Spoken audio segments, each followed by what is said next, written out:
All right, day 2 of our Southwest trip. We are at the Kasha Katuwe Tent Rocks National Monument. And it is a little after 9 o'clock in the morning here, and I think what was March 22nd.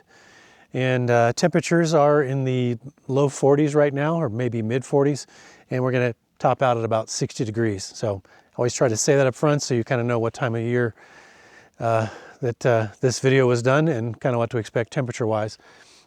There's probably 5 cars total in the parking lot right now, including ours. And the reason for that is because they actually had this closed down.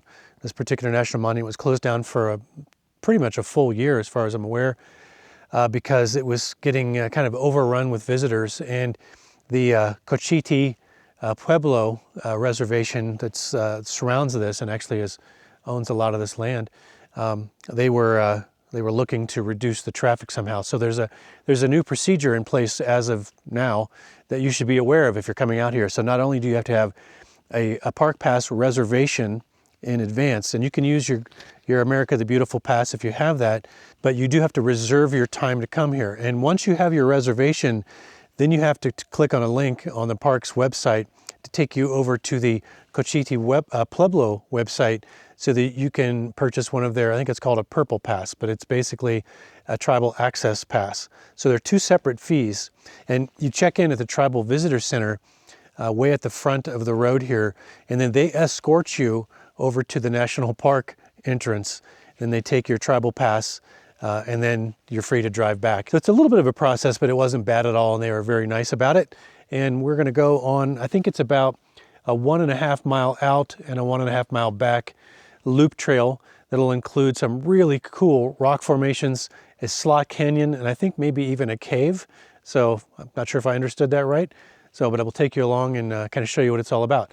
So, really spectacular landscape. Let's go check it out. All right, here's the main trailhead sign, and we are going to start down here and take the loop. I'm not sure which way we're going to go, but one of the 2 ways. So it's not paved, as you can see. It is a dirt trail.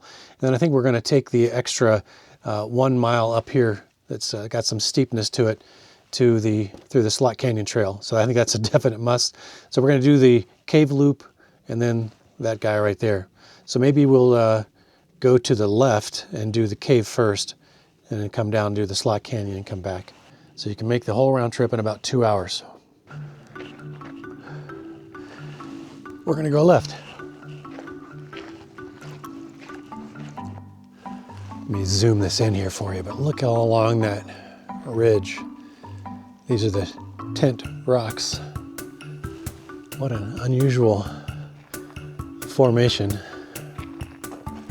And look at this guy up here, right up there. Super cool.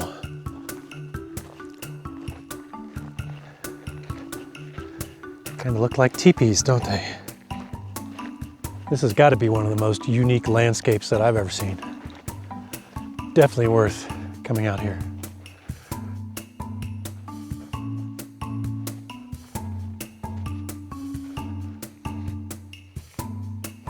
Doesn't it seem like they could have filmed an old version or an old episode of Star Trek from the original series here? This is like an alien landscape.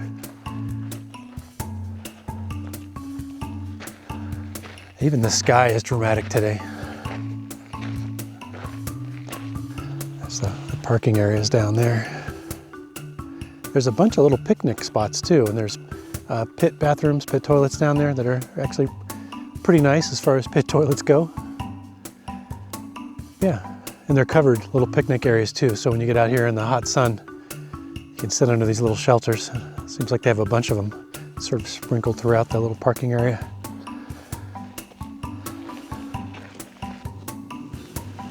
Look at that lone boulder right up there. I imagine there's a sign right below that says free bird seed. Look at that big rock up there. Someday, just enough will be eroded underneath that. It's going to come tumbling down in a dramatic fashion. Check out this guy.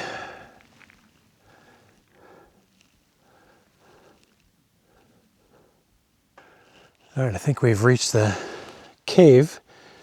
It doesn't look like a cave that you actually go in, although I'm sure some people have tried.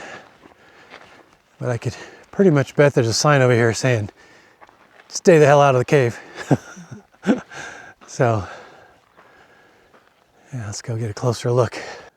So according to the sign here, looks like this was actually human carved. The fine-grained silvery white layer was formed from a layer of volcanic ash from about 6.8 million years ago. So people actually inhabited that at one point. And just imagine, this is the view that they had every day. Do you think they took it for granted? I don't know. That'd be hard to take this for granted. All right, so next up, we're going to be on the lookout for a spur trail to the left that will take us to the Slot Canyon, which is supposed to be pretty epic. We made it to the fork. Going to the right takes us back down the other side of the loop to the parking area, and then going to the left takes us to the Slot Canyon trail. They rate this as intermediate difficulty.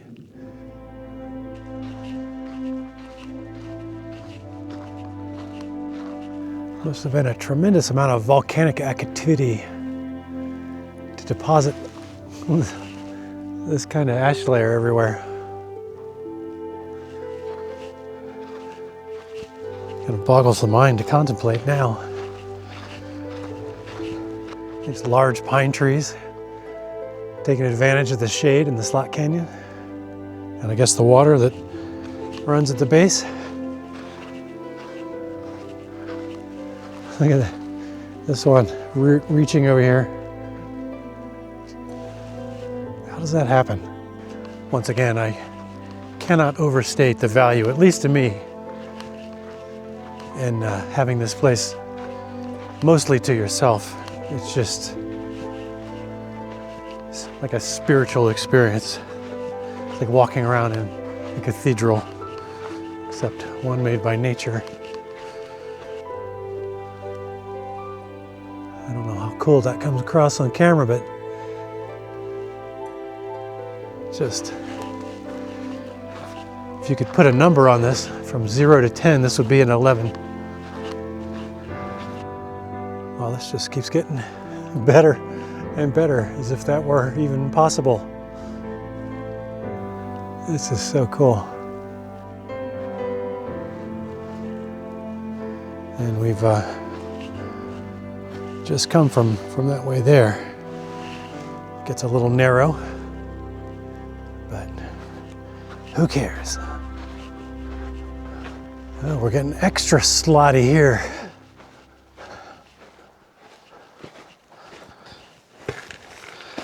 There's not a single thing about this that I do not love. This place rocks. I'm sorry. I'll see myself out. All right, I know we're not done yet, but worth the price of admission? 100%. I wonder if this gets a lot steeper, because they did say it was a steep and uneven path or trail, but I mean, other than a couple of really small rock scrambles, it hasn't been bad at all. So I'm not sure why they would even list this as intermediate as of yet. This hardly ranks up there in terms of difficulty.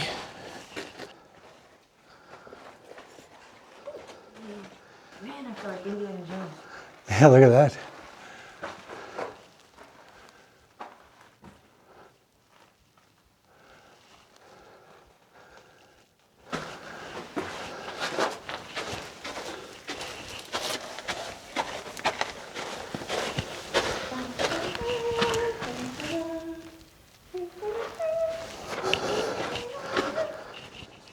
All right, it's now 10:30 a.m. Starting to see a few more people. Compared to your typical national park experience, still doesn't even compare. So, I'll take it.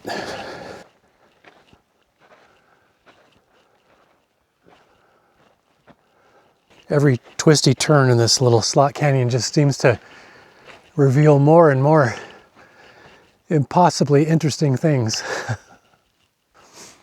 So what do you think? It's all right.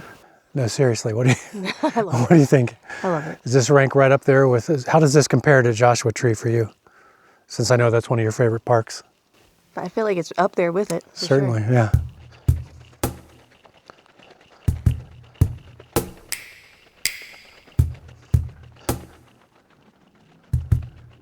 All right, I guess this is where it gets intermediate. A little bit of a rock scramble. Again, no big deal. All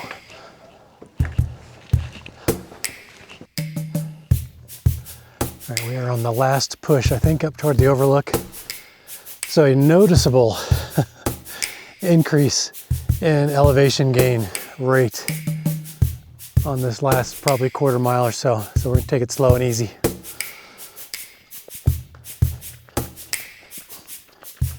So partway up this ascent, and you turn around and look behind you, and it's like the view gets even more amazing. So a little higher up view of these tent rocks. Get the snow-capped mountains in the background. I mean, seriously, could this get any better? No. It's like I would give up material stuff to be able to stand here and view this stuff like this just any day of the week. So it would appear there are a couple of overlooks up here. So there's this one right here, and then there's one up there where all those people are. Check out these rocks right here. That is cool. Looks like this kind of overlooks the slot canyon we just came in on. That's going to be neat. Yeah, so we came in through there all the way down and around. So I think this is the highest point in the immediate area. You really do get a 360-degree view here.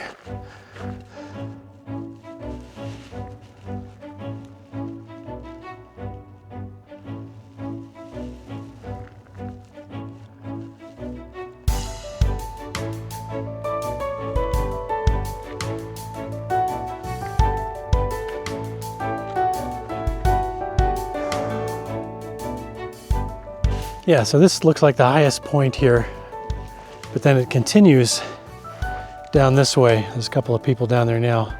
And I think that will give you a pretty good overlook of the parking area and also maybe the slot canyon entrance. So let's go find out. All right, so we made it to the dead end. The end of the line, which is right behind me here. That's the express route back to the bottom. So the parking lot is directly right out there. And so yeah, there you can see people in the distance coming up the left side of the loop. And then the cave is just out of sight right down there. So how cool is that? I may get some clips here that I'll run at the end on the way back out because the scenery does change as you saw when you're going the other way. But yeah, tent rocks. Hopefully you found this interesting. Give me a like if you did. And stay tuned for the next episode. And if you haven't seen it, check out the first episode, which was Bandelier National Monument. Yep, yeah, a mere one day ago. Memory's already failing. All right, day 2 is in the bag. We got more fun stuff coming, at least 2 or 3 more episodes coming, and stay tuned for that. Hope to see you in the next one. Till then, have fun out there. Have fun. We sure as hell are.